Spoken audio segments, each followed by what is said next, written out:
Baik, terima kasih masih di Damai Indonesiaku. Di sesi ini sudah ada dua penanya, ada Ukti Fitri dan juga Pak Khairul. Terlebih kami persilakan terlebih dahulu Ukti Fitri untuk boleh berdiri yang insya Allah akan dijawab oleh Ustadz Kasif Her. Silakan Ukti Fitri. Bismillahirrahmanirrahim. Assalamualaikum warahmatullahi wabarakatuh.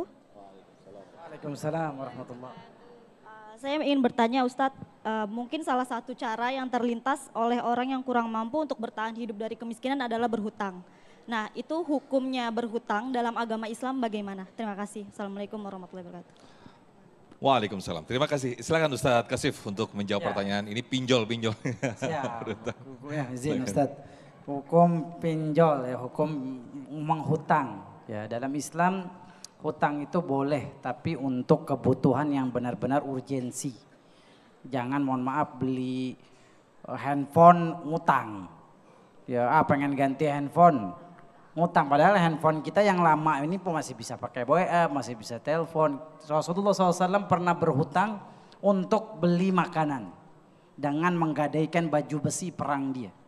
Nah, makanya disebut dengan farihanum makbudoh dalam Quran, rihan makbudoh, hutang. Hutang itu boleh. Bahkan ayat terpanjang dalam Al-Quranul Karim itu membahas tentang utang. Ya ayyuhalladzina amanu idza tadayantum bidainin ila ajalin musamma faktubuh. Wahai orang-orang beriman, kalau kalian saling berhutang maka catatlah di waktu yang telah ditentukan.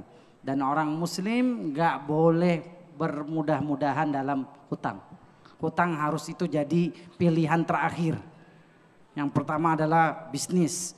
Bisnis sudah mentok, baru kita hutang. Dan itu pun buat kebutuhan yang urgent. Dan kalau kita sudah ditentukan deadline-nya, jangan mundur. Kita ada uangnya untuk membayar, bayar. Karena ada hadis Nabi SAW, kalau kita menunda-nunda bayar utang, maka ini kezoliman. Matlul ghina zulmun, kata Nabi SAW. Menunda-nunda bayar utang adalah kezoliman.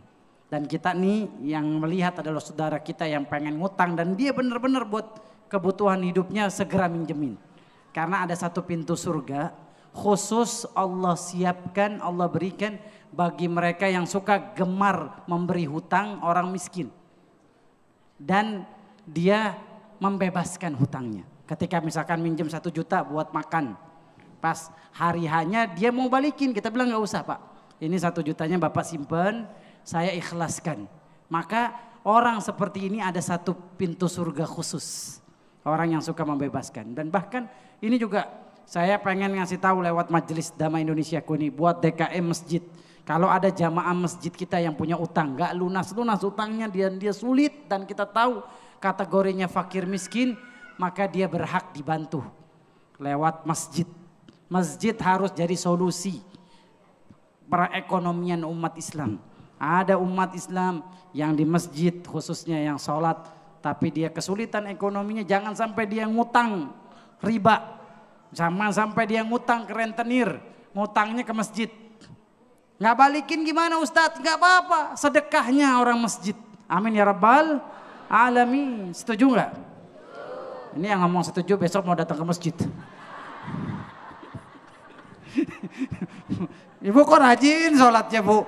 Kenapa ibu rajin sholat? Karena masjidnya hebat, punya program bebasin utang pinjol.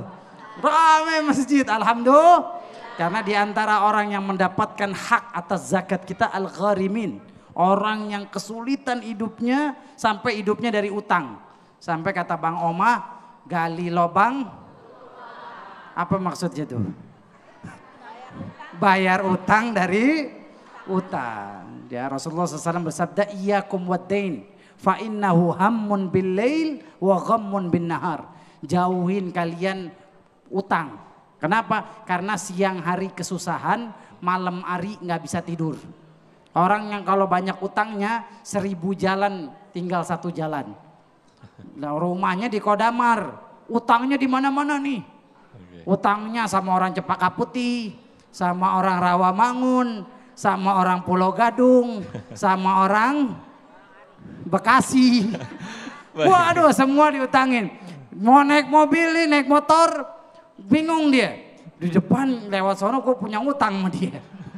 Sebelah kanan gue punya utang. 1000 jalan jadi 1 jalan orang yang banyak utang. Naik ojek pun diutangin ya.